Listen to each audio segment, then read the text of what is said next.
The greatest description of God is probably in Exodus, in which Moses asked God, if you recall your Bible studies, asked God, well, who shall I say sent me to Pharaoh to deliver Israel from the power of Egypt and its oppression?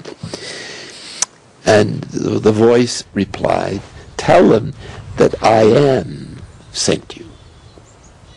And so the definition that God gave of himself is simply isness. I am without any limit whatsoever.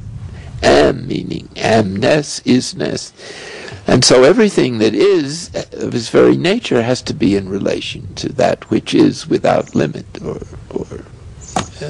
any kind. When you say describe God, you have already assumed that something exists. I would say, don't assume anything. Everything that you do not know, have the basic humility to see that I do not know.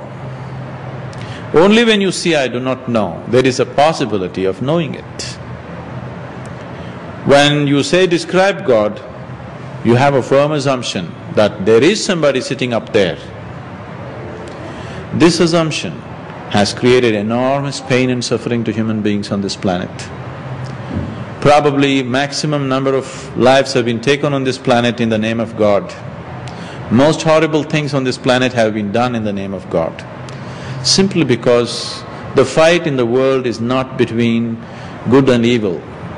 Even today, the limitation. Wars in the world is not between good and evil.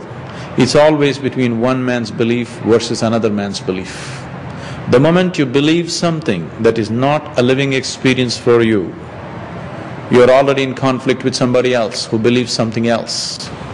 Here in Vietnamese we call canon, and French people say, no, it's c'est un chapeau. And American people say, no, it's a hat, you are wrong. It's not canon, it's a hat. But that is reality. I call canon, you call hat, other call chapeau. So God is that reality of greatness, of beauty, of growth. Wherever you see great understanding, wherever you see light, where you see peace and love, that is God, and that is Buddha.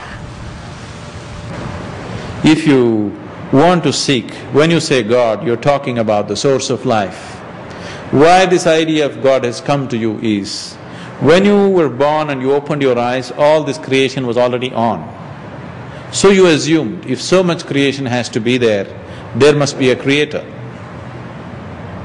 So if there is something called creator, if there is a force or a person or a thing which is creating all this, where can it be? Wherever it may be, if you look at the function of the existence, you can see, if it is there, it must be everywhere. If it is everywhere, it cannot be an entity. So the only way you could approach it is, for example, yourself, if you look at yourself, when you were born, you were only this much, and now you became this much.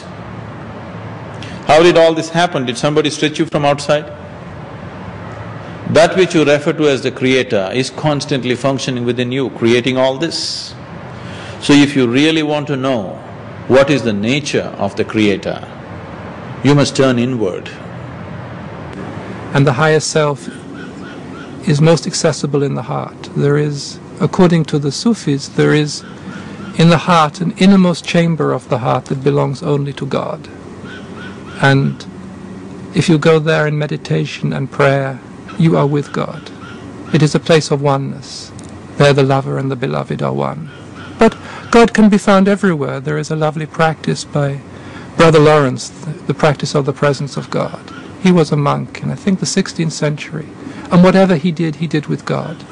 He worked in the kitchens, he hated working in the kitchens. But whatever he did with God. He peeled the potatoes with God, he washed the carrots with God. God is everywhere. God is in everything, everything is God, everything is a part of God.